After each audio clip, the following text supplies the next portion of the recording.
As we're following along the 2020 presidential campaign, we keep abreast of where Democrats are getting their cash. But today we want to take a look at Democratic fundraising efforts outside of the presidential hopefuls. Joining us today to help us out is David Brock, founder and chairman of Media Matters and American Bridge. David, thank you for joining us here on the Remedy. All right, so David, you've been around this game for a long time. You've paid a lot of attention to how this works. We hear a lot of conversation among the the denizens of the internet, the social media world, who are really putting pressure on campaigns to stay away from some of the larger dollar fundraising and big donors. But is that something that Democrats can do and take on somebody as strong as Donald Trump? No, I don't think so. I mean, the reality is you're going to have a vigorous, independent anti-Trump effort, independent of the campaign, whoever the nominee is. And there's spending going on right now. My group is doing it, American Bridge, and there are some other super PACs that are spending money now. The idea being that the money we're spending is a gift to whoever the nominee ends up being. And we're starting a conversation with swing voters now, because otherwise Trump has the field to himself. So I think you're not, I raise big money. You're not going to get rid of big money. I think big money is going to play a role, perhaps not as big a role as it has in the past, but donors are motivated in this cycle. They want to defeat Donald Trump.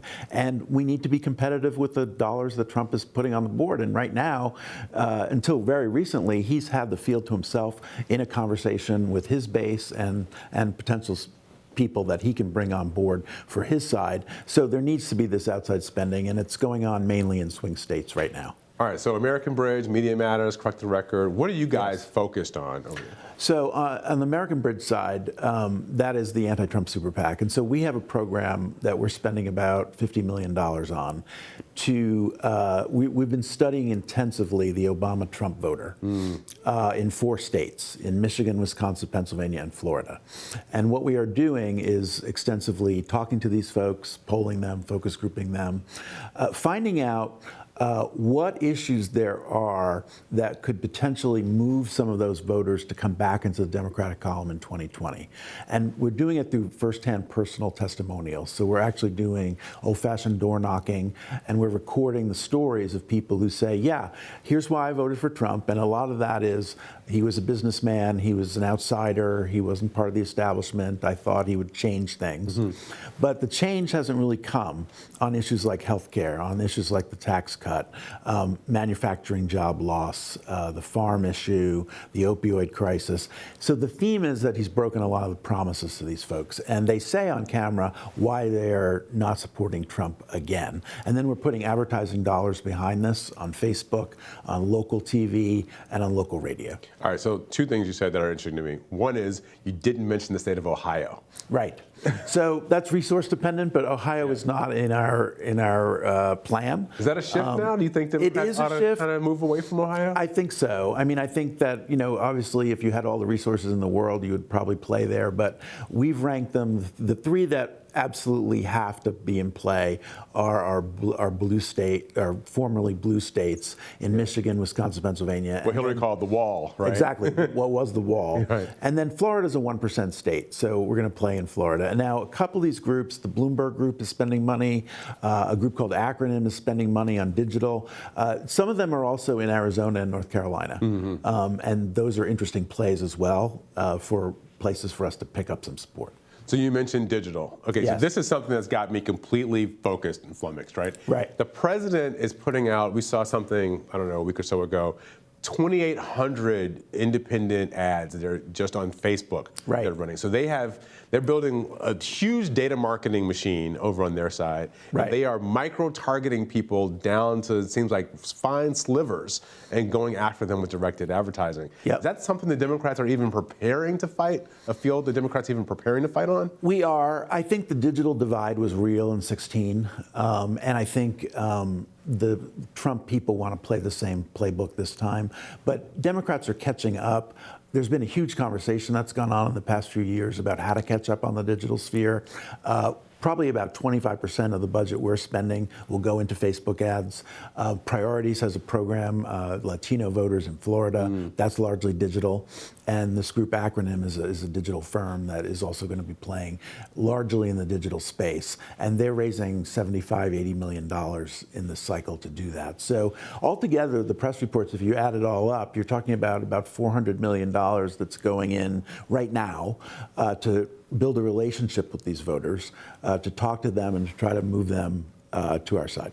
All right, so do you hear, we hear a lot of complaining in the digerati, the angritati, or whatever you want to call them, the people online who are pretty upset about big money in politics. Right. And so they're taking after millionaires and billionaires. We've got a couple candidates to talk about that.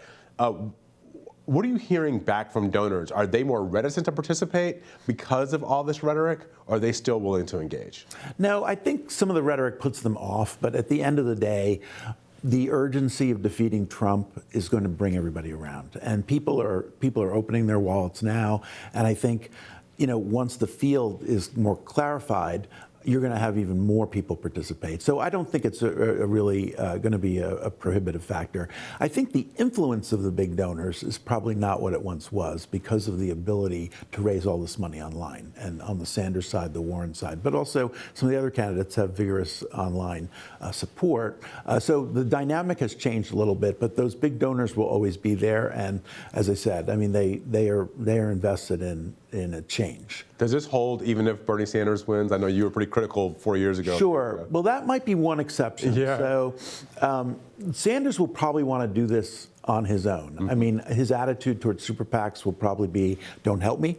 And so that could change things if Bernie is the nominee. And of course, there is a lot of major donor resistance to the idea of Sanders. Right. And that probably, should he get the nomination, that would probably create a bit of a fissure.